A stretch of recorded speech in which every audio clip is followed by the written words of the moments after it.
If a kid couldn't afford lunch because the school bullies kept taking a percentage of his allowance, you wouldn't blame the kid's parents for not giving him enough.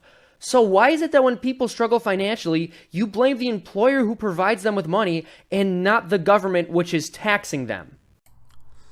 First of all, bullies aren't taking a portion of the school kids' money, they're taking all of it, I would presume, so that's not really a good analogy. But to answer your question, regarding tax, this is a dishonest position on your part. First of all, the reason we blame the employer is because generally speaking, the employer isn't paying a living wage. You can't blame the government for taxing the person because that same government provides the welfare state. If someone is in a low enough income bracket, for example, here in the UK, if you make less than 11k a year, you don't pay taxes. You only pay national insurance. And in fact, if you are not making enough money to get by, you could even apply for income tax relief. And this is under a conservative government.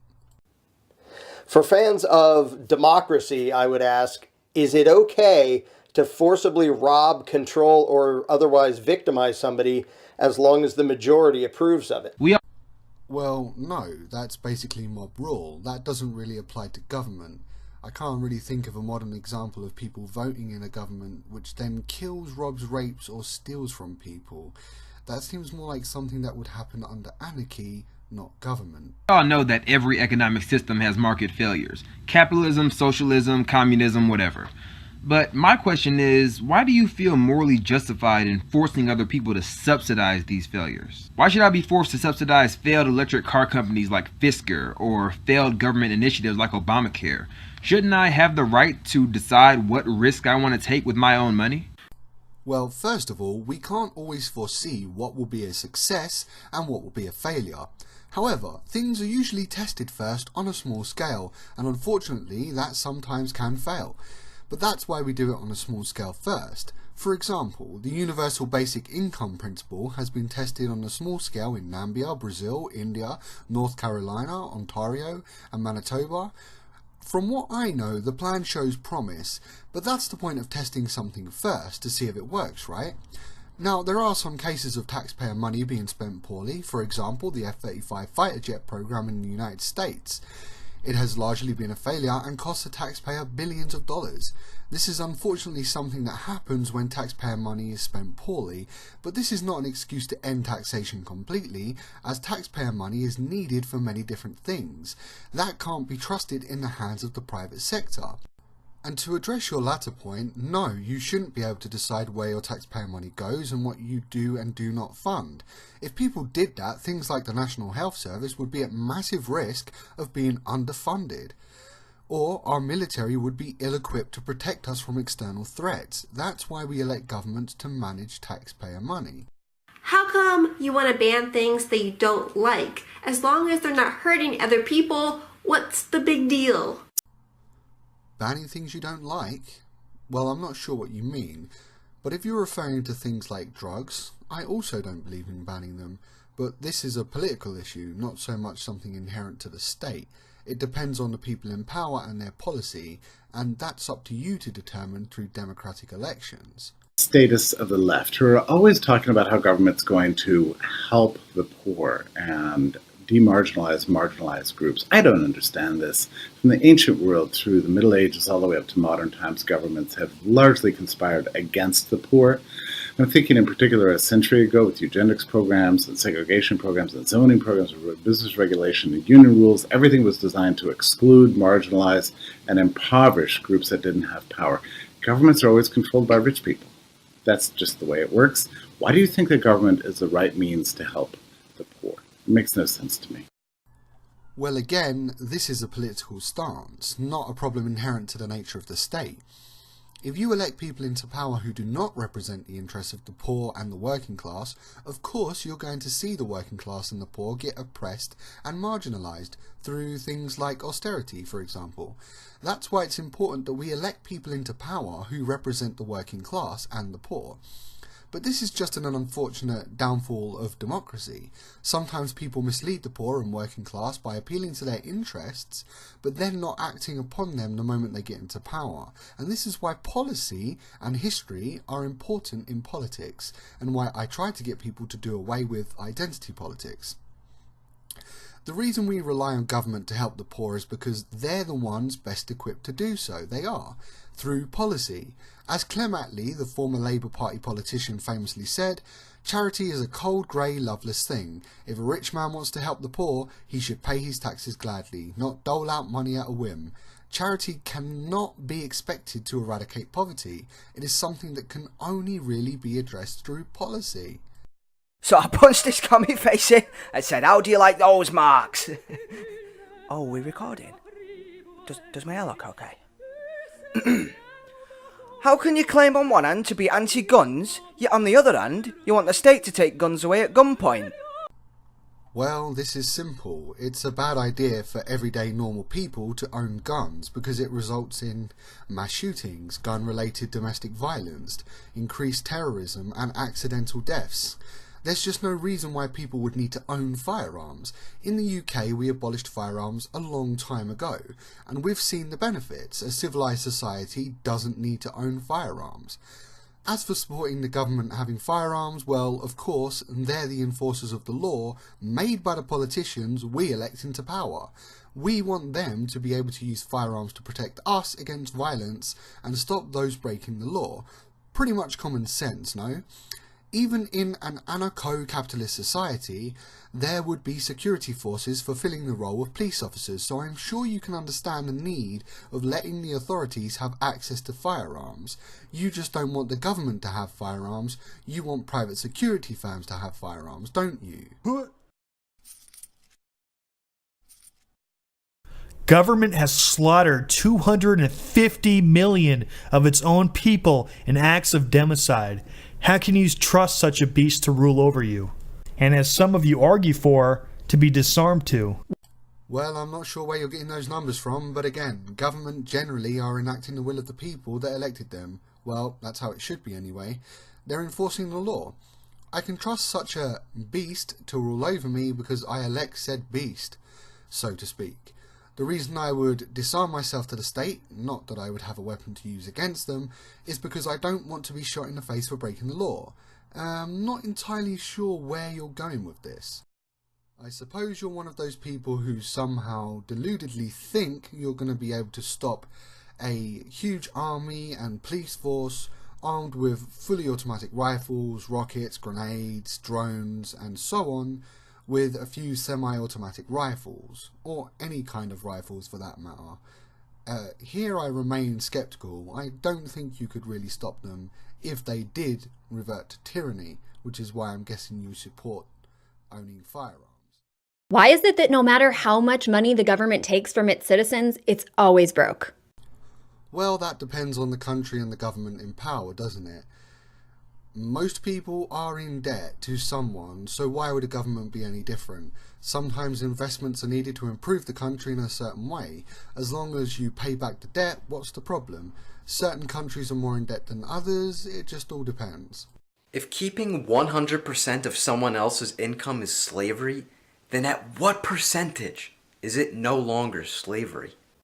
Well, I don't know of a single government taking 100% of someone's income through taxes unless it's, say, a time of war, but to answer your question, I'm gonna say 55%. It depends how much someone makes, really, doesn't it? Nobody needs $1 billion to themselves. Those people should be expected to give up a portion of their wealth through taxes to pay where others can't. If you disagree with that, that's fine, but I think it's better to make a rich person pay more in taxes than make the poor suffer through austerity. If a rich person has enjoyed the fruits of his labour produced from the country they operate in, they should pay back into that system that has enabled them to get where they are today. This seems like common sense to me. Can a bunch of people who don't have the right to do a certain thing grant to somebody else the right to do it? And if not, how did Congress acquire the right to do things that you and I don't have the right to do? Well, we elect people into power to make decisions regular people like us can't make. I'm not sure what your issue is here. What's the alternative? Anarchy? No thanks. Why are you comfortable spending borrowed money knowing your children will have to pay it off down the line? You're increasing their eventual taxes before they can even vote. Isn't that the definition of taxation without representation? Well, what's the alternative? End spending? What would that accomplish? Sometimes we have to increase our overall debt to invest for the future. And no, I don't think that's taxation without representation. As long as the debt is being repaid, that's the main thing, right? If people are so f***ing greedy and selfish that we need governments to steal from the rich and give to the poor and needy, then why do over 1.5 million charities exist globally, with $373 billion being raised in 2015 alone? And that's not including the Clinton Foundation's money laundering operation. Alleged money laundering operation. Well, many governments are conservative and right-wing, and they have no interest in helping the poor and the working class. That's why there are so many charities in the world. You know, they even implement measures to give tax breaks to the rich under the premise they'll create jobs. This trickle-down economics delusion, which is objectively stupid and doesn't work. This is a political issue, again, not something inherently a problem of the state. No one's saying people are greedy. And that really depends on the person in question, doesn't it? You do realize that making something illegal won't make it go away. Guns, drugs, the black market will provide. Yes, and we do what we can to stop the black market. You can't just say, well, fuck it, the black market will always exist, so let's not waste our time. However, I do agree some things do need to be legalised, of course, like drugs. But child pornography and guns? They should be illegal in my opinion. And it's perfectly sensible to keep them illegal. The existence of the black market doesn't somehow invalidate making things illegal. Here's some of the money government wasted. The government spent $1.4 million on an app that just simply points left and right for the TSA. That should have been done for way cheaper. Oh, that's not crazy enough for you? How about this? The government wasted $1.4 trillion on a jet that doesn't even work. That's enough to buy every homeless person in the United States a mansion. A $600,000 home. Oh, that's not crazy enough for you. The government lost $6 trillion. Knowing all of this, do you still think the government can spend your money more wisely than you can? Well, yes, sometimes the government makes bad spending decisions. One of the ways we can prevent this is by electing people into power that clearly state they're not going to spend money on fruitless endeavours like a crappy jet. However, again, we can't just expect the average person to spend their money on things better than the government can, at least when it comes to taxes. Generally, the government know where the money needs to be spent. Some goes to the National Health Service, some on the military, some on the welfare state, some on infrastructure. Those are things we need, and we can't expect ourselves to allocate the money accordingly. It's one of the reasons we even have governments in the first place. Also, side note, Mr. Anarchy Ball, would you really have supported redistributing $600,000 to every individual in the United States? I didn't think you were so socialist. How can you rationalize basic philosophical concepts such as the non-aggression principle as being quote-unquote too difficult for society to be educated on and abide by, yet believe that hundreds of thousands of pages of federal and state regulations, clauses, case files, and amendments are somehow easier? I just don't think the NAP would work, ever. Not in an anarchist society anyway. And at what point does the NAP no longer validate itself? For example, do we respect individual rights so much that an individual in society can accumulate so much wealth it then disproportionately affects the lower and working classes to such an extreme degree that they begin to suffer greatly due to lack of access to the necessities of life? At what point does, say, revolution become validated against such an individual? Do we just let them create a monopoly on everything, including water and land? The NAP is so inherently flawed in my opinion, and would lead to extreme inequality, simply out of respecting other people's individual rights. Sorry, society is not individualist by nature, it's a collective, and you need to think of said collective. The rights of the individual are important, but they're not more important than the rights of society as a whole. I think that is a pretty sensible thing for me to say, is it not?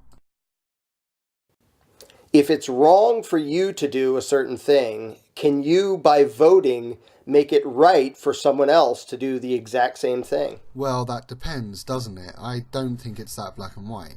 For example, I can't legally take money from a rich businessman to improve my quality of life, but I can elect a government who will do it for me through taxation, and in my opinion that's perfectly acceptable, because that individual in question would probably not redistribute his wealth without the government forcing him to do so by law. If the competitive market ingenuity of capitalism can deliver us things like iPhones, 3D printers, and private spaceships, why should services as important as justice, roads, and defense be monopolized by the state? Well, what would be the alternative? Let private companies take care of it? I can't possibly imagine anything more delusional and dangerous than giving the police force and military to private corporations. It's already bad enough in some parts of the world that you can get sick or injured, and if you can't pay, you'll just die. And you want to see the police force and military privatised? I can't imagine anything more delusional and unfair. So let's say someone breaks the NAP and robs my home. I have to play the police force to enforce the law? That doesn't make sense to me, and that would mean that the poor and working class individuals in such a society would not be able to afford security, and that would be bad. In the UK, most people of many different political ideologies have seen how bad it has been to privatise the railways. And now there's a big call by people in this country to renationalise them. That's because when you put public transportation in the hands of capitalists, they put a monopoly on transportation, which means they can do anything they want with it. For example, since everyone has to use public transportation, they don't have an incentive to keep the quality of the service at any kind of reasonable level, because as I said, everyone has to use it. They can also pay their employees next to nothing and get away with it, and that is why most people, including conservatives, have stated it was a catastrophe to privatise the railways, and that's why we want to renationalise them. This is perfectly sensible. Private industry is good at some things, but law enforcement, healthcare and transportation should never be left in the hands of capitalists. They just can't be trusted to do well with it. These things should always be owned by the public and paid for by taxes. This is simple common sense. Right-wing statists. When you're opposing gun laws, you argue the government shouldn't be so powerful that it can disarm the populace. So why, when it comes to drug laws, do you argue the government should be so powerful that it can tell people what they can put into their own bodies? Well, I agree. I'm for the decriminalisation of most drugs. I'm left-wing, so I don't really have much to say on this point. Moving on. Now, to statists of the right, claim you're opposed to socialism and don't see government as the answer, and yet invariably you're celebrating the cops, the first responders, and the fire departments, and the jails, war, all big public sector programs. It's a kind of the socialism that you love. Why do you think that that's going to work better than the private sector? Simple. You can't trust healthcare, the fire department, the police force, the military and transportation in the hands of capitalists. It would be chaos. I spoke about this in my response to the question asked a couple of seconds ago, so I don't think I can add much to this argument. But as I said, these are services that need to be offered to everyone regardless of their income. This wouldn't be the case if it were privatised. It would make society even more unequal than it already is. Some socialist programmes are, for that reason, loved even by right-wingers. If people are innately good, what is the need for government? And if people are innately evil, what is to stop them using government to cause evil to one another? And would it not be better that their influence be limited to that which they can achieve voluntarily, rather than to give them the added benefit of legitimised force? Well, people aren't inherently good or bad. They're a mixed bag. Some are good, some are bad. It's just not that black and white. Left-wing statists. When you're opposing drug laws, especially weed, you argue the government shouldn't be so powerful that it can tell people what they can and can't put into their own bodies. So why, when it comes to gun laws, do you think the government should be so powerful that it can have a complete monopoly over effective force? I already answered this question before, so I'm not sure why Mr. Dapperton is allowing it to be posted twice, but as I said before, they're the enforcers of the law made by the politicians we elect into power. We want them to be able to use firearms to protect us against violence and stop those breaking the law. Pretty much common sense. Here are the things you can't do without government permission. Build a house, drive a car, own a gun, go fishing, collect rainwater, hunt, cross the road, get married, leave the country, start a business, fly on a commercial plane, take drugs, work. It's actually hard to think of something that doesn't require government permission. Knowing this, how can you say you're free? Well, not all of that is true, but to answer your question, no, nobody is free. And they wouldn't be more free in an anarcho-capitalist society because of the nature of the inherent inequality in the system of anarcho-capitalism itself. People wouldn't be free there either, so this is really a non-argument. Freedom is subjective anyway. If being a democratically elected constitutional republic creates legitimate political authority, does that mean that all the things that were done by the democratically elected constitutional republics of the Soviet Union, Nazi Germany, and North Korea, all those things were legitimate and justified? No, of course not, but not every instance you gave there was a democratically elected government. And using governments that were brought to power by means of revolution isn't exactly an argument against democracy, is it? And yes, sometimes governments do bad things, which is why we have to hold them accountable. And that is why we have democratic elections to get rid of governments that fuck up. That's the beauty of democracy. If you're a proud, government-loving liberal who champions personal choice, could you please explain why I can't choose to not fund the murder of innocent children abroad? This is actually a good point. Now, I'm not actually a government-loving liberal, but again, this is a political matter, not one inherent to the state. It's also why we have parliamentary debates to decide if it's the right thing to do or not. Unfortunately, it sometimes works against our will and kids get bombed. More democracy is needed here, but that's not an argument against the state. You really want the same people who run the DMV to be in charge of your healthcare? Well, the people that run the DMV wouldn't be in charge of my healthcare, would they? The people who are in charge of healthcare would be in charge of healthcare. This is not an argument. Why is it that you prefer anti-discrimination laws which force those who hate other races to hide that prejudice and make money off of those other races, to a system where they could be open about said prejudice and lose money? Well, I'm kind of with you here. As much as I hate people who say deplorable things, I don't think they should not be allowed to say them. But it's a tricky situation indeed. Nobody wants to hear that shit, but yeah, we shouldn't stop people saying it. Guys often say that libertarians have too much faith in the goodness of people. Why then do you in the same breath argue that I give up my right to bear arms and entrust my personal safety to police and gun-free zones? That seems like pretty strong faith in human nature to me. Well, that's not faith or lack of faith in human nature. That's just trusting that the authorities will be trained adequately to do their job and protect us. You can't expect a random individual to adhere to the same standards of a police officer. That's like saying a backdoor heart surgeon is as trustworthy as an NHS heart surgeon. There is a difference. Status, since the war on drugs has been an absolute failure, what makes you think a war on guns would be any different? Well, it is different, isn't it? And it works. The gun crime in the UK has dropped from just over 24,000 cases in 2002 to 2003 to just over 7,870 cases in 2014 to 2015. That's a 67% decrease in gun crime, I think. The war on drugs is not the same as the war on guns for a number of reasons. Can you morally justify the federal government preventing a small territory from seceding from a larger country? Yes, of course. Things like that must be done democratically. In the UK, we had a referendum recently to determine Scotland's independence, and they voted to stay within the UK. Anyone trying to do so illegally must be stopped. What's to say people wouldn't start doing it all over the country? It would be chaos. How is me writing down I'm in charge and then getting 20 friends to sign it any different from the drafting of the Constitution? Well, it just is. But I mean, this is a very specific case of the American Constitution. You can argue about it all day, but America is America now. And despite what you want, you can't just draft up a constitution and say, you're in charge now. That's not how it works. Things were different back then.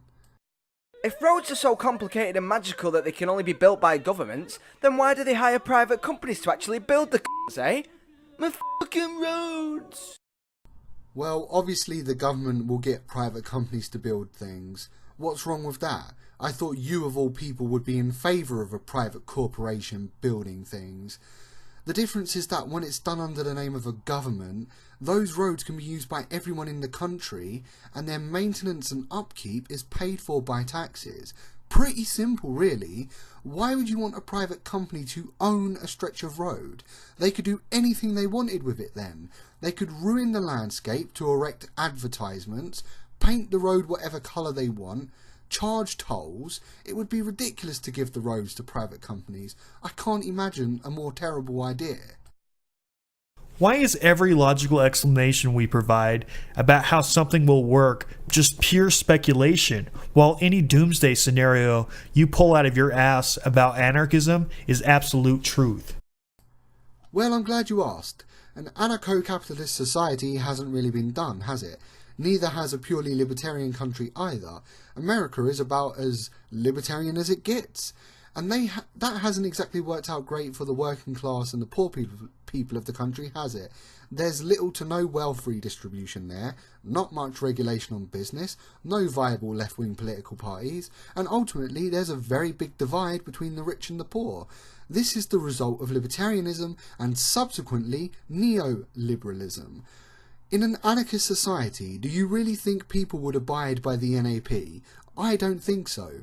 It is completely logical to assume an anarchist capitalist society would result in chaos because, if anything, the inequality it would create would lead to those without access to the things they need resorting to crime and violence to get what they need. That's not something that would happen under a democratic, egalitarian society where people's needs were met through taxes and public services.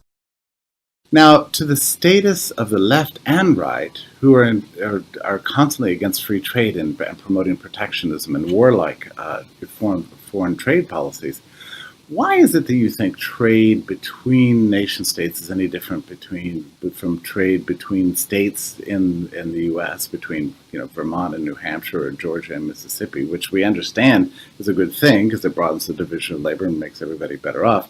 Why do you not see that that's also true internationally? And why do you think a solution to this non-problem is to raise taxes on the American people? Simple. Because if you're continually importing goods from other countries at next to nothing, you destroy businesses at home that can't compete, which results in more unemployed people and people without as much money, which subsequently results in a lack of the propensity to spend, which damages the economy. It also burdens the welfare state, which costs money to the taxpayer. Protectionism in this case is sometimes necessary to keep things running smoothly. How highly do you think of yourself that you think it's your right to impose your views on people you've never met and tell them it's good for them? Well, that's not what I do when I vote. I don't vote for certain political parties in order to impose my will on others. I vote for political parties based on their policies and whether or not I agree with them. It's not that I want to impose my will on anyone. It's simply me voting for people who represent my interests. And besides, this is an exaggeration. What's your alternative? A federal country where every state is run differently? That would be a lot harder to manage and not very efficient in my opinion. Given my first question to right-wingers and my second to left-wingers, comparing drug rights, which half of you advocate, and gun rights, which the other half of you advocate, it seems to me that there are two possible compromises. Either we go full authoritarian and none of you get what you want, or we go full libertarian and you can both have what you want. Which sounds more appealing to you? And given that answer that you gave, don't you think there are one or two other issues we could apply this reasoning to? I choose neither, because I don't want guns, but I do believe in decriminalising drugs. It doesn't have to be black and white, like you paint it. I don't think a compromise is simply letting people do whatever they want. That leads, as I've already mentioned, to neoliberalism, which is what people are sick to death of at this point anyway. I think your libertarian ideals are lofty and selfish, to be completely honest. You keep saying I have to be moral by voting for a lesser evil this year. Could you please explain how any kind of evil is ever moral?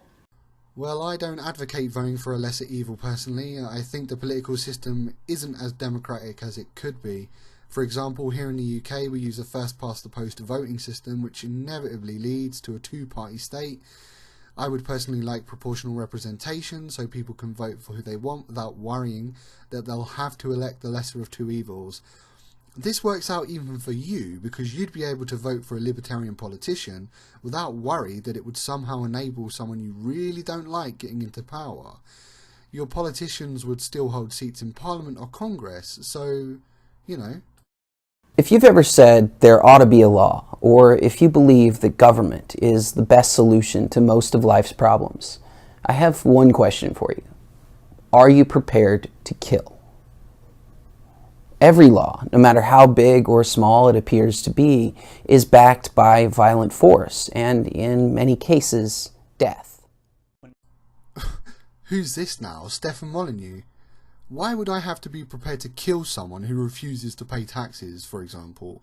Why would the government have to kill someone who refuses to pay taxes? Where's the violent force in this scenario? You just go and arrest the guy and take him to jail, and rightly so. Now, if you're referring to the death penalty, I'm not personally in favour of that, so no, I wouldn't be prepared to kill. But your statement that violent force and death are needed to enforce law is just an exaggeration. It really depends on the crime, doesn't it? An individual's moral conscience conflicts with the commands and rules of lawmakers and law enforcers. Is an individual morally obligated to do what they believe to be wrong simply to obey the law? Yes, of course. This is an absurd question in my opinion. For example, let's say a man is convicted of raping a child and you believe he is not guilty of raping said child. Or let's say you even support or think he was right in raping the child, and that's your personal belief. Does that mean you, as say a cop, shouldn't be forced to arrest him? No. The law is the law and you need to abide by it. Listen to this ridiculousness.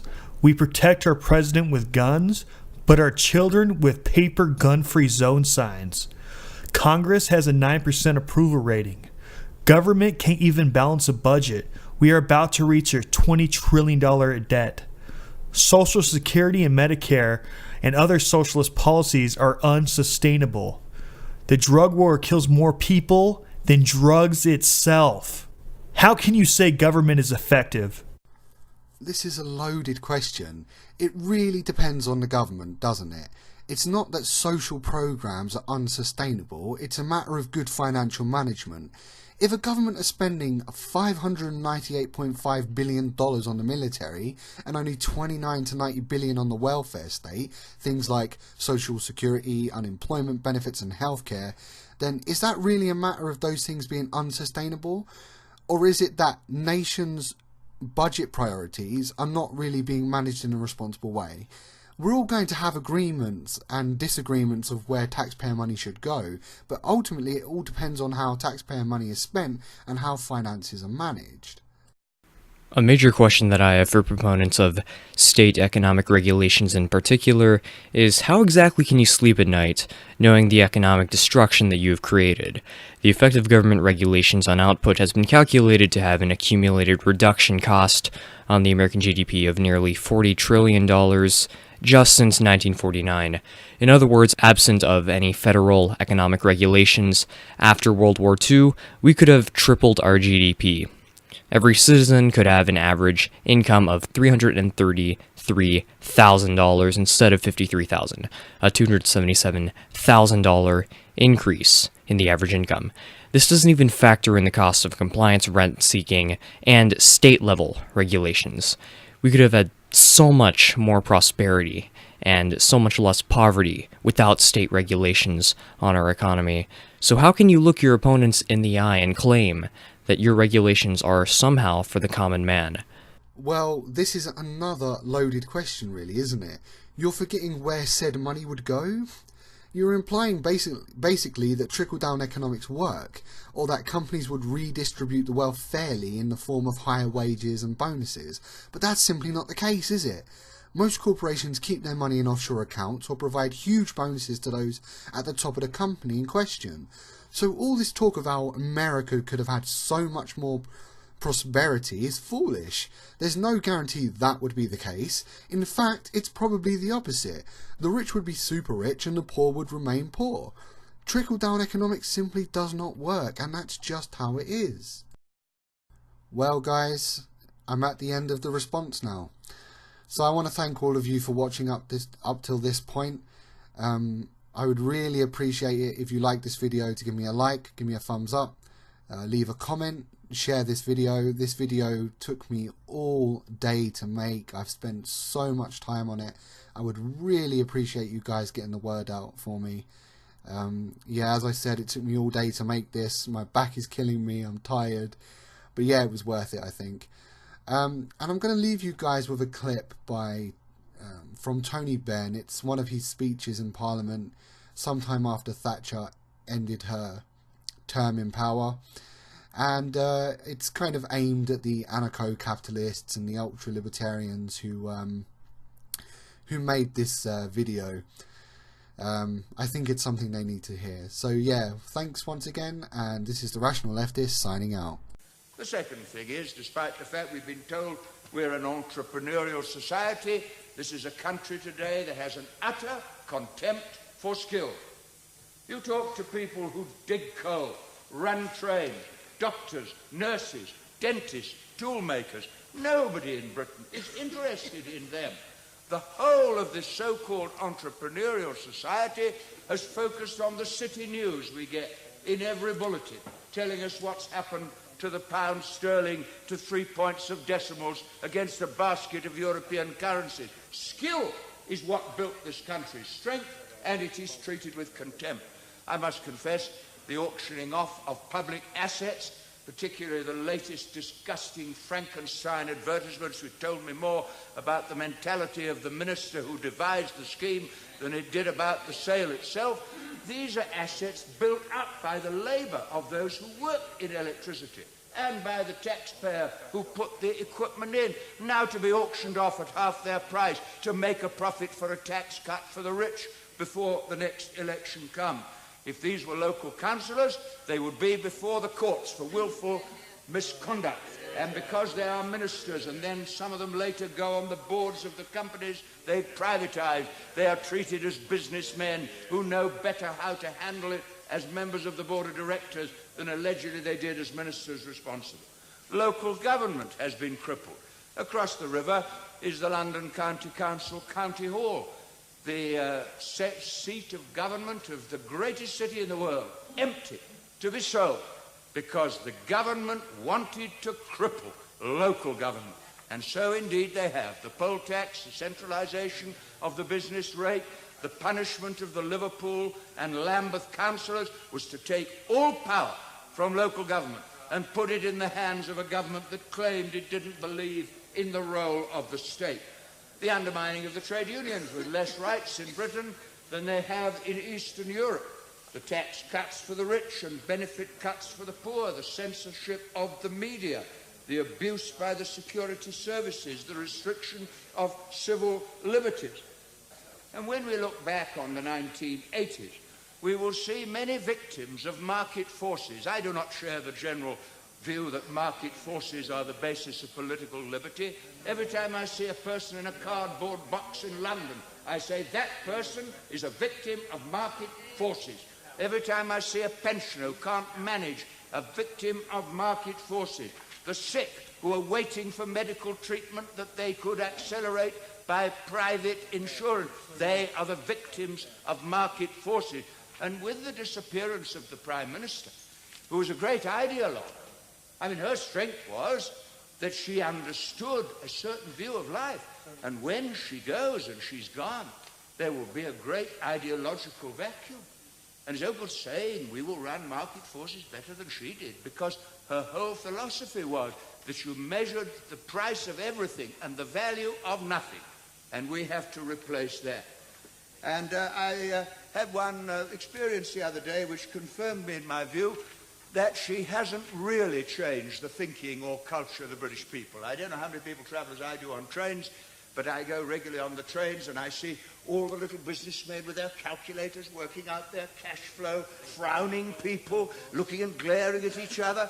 Thatcherite trains, the train of the competitive society. But coming back from Chesterfield the other day, the train broke down.